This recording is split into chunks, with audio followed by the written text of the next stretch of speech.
तो दोस्तों, भारतीय क्रिकेट कंट्रोल बोर्ड के सचिव जय शाह को हाल ही में आईसीसी का चेयरमैन चुना गया है। क्रिकेट की वैश्विक संस्था को चलाने वाले वो अब तक के सबसे युवा अध्यक्ष होंगे।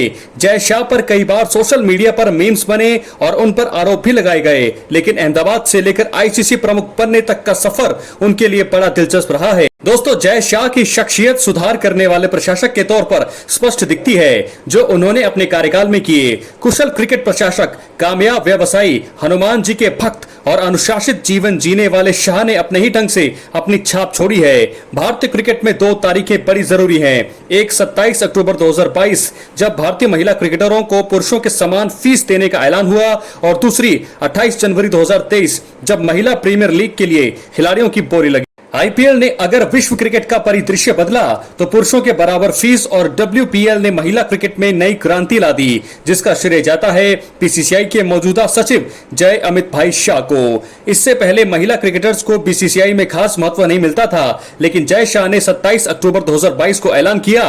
भेदभाव मिटाने की दिशा में बीसीसीआई ने पहला कदम उठाया है। हम बोर्ड से अनुबंधित महिला क्रिकेटर्स के लिए समान वेतन की नीति लागू कर रहे हैं। इसके जरिए हम क्रिकेट में लैंगिक समानता के एक नए युग में प्रवेश कर रहे हैं। दोस्तों, जय शाह को हाल ही में क्रिकेट की सर्वोच्च संस्था आईसीसी का निर्विरोध अध्यक्ष चुना गया है। तो इसका कार्यभार 1 दिसंबर 2024 को संभालेंगे।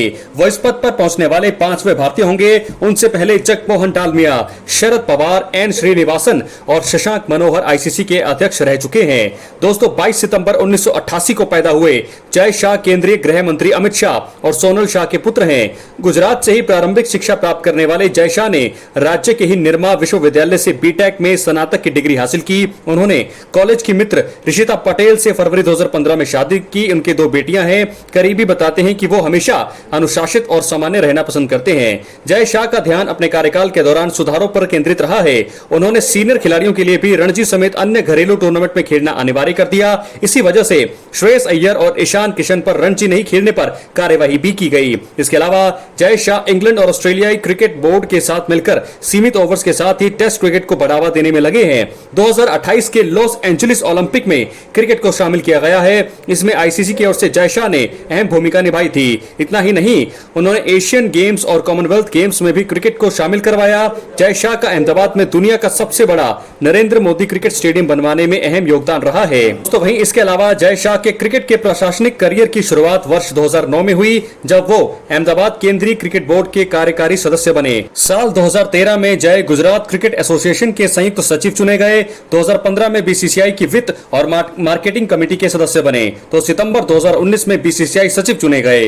2021 और 24 में एशियाई क्रिकेट परिषद के अध्यक्ष निर्वाचित हुए। 2022 में आईसीसी की वित्त और वाणिज्य मामलों की समिति के प्रमुख चुने गए हैं, और अब आईसीसी के सर्वे सर्वा होंगे, यानी कि आईसीसी के चेयरमैन होंगे। तो वहीं इसके अलावा जय शाह को 2020 और 21 के दौरान वास्तव में चुनौतीपूर्ण दौर से गुजरना पड़ा, जब कोरोना वायरस ने दुनिया को हिलाकर रख दिया और सब कुछ ठप पड़ गया था। उन सालों में इंडियन प्रीमियर लीग की अपेक्षाकृत सहज तरीके से मेजबानी करना एक सराहनीय काम था।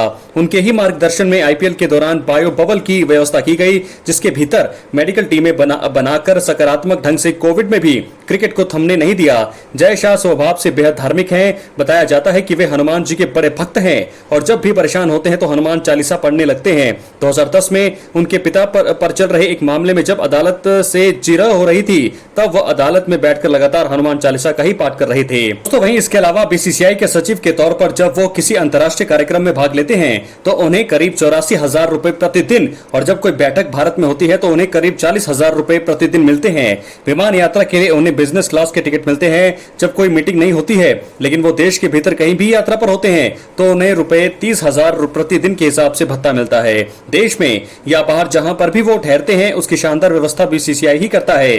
बीसीसीआई की तरह आईसीसी भी अपने वरिष्ठ पदाधिकारियों को कोई निश्चित वेतन नहीं देती, लेकिन विभिन्न भत्तों से उनकी भरपाई करती है।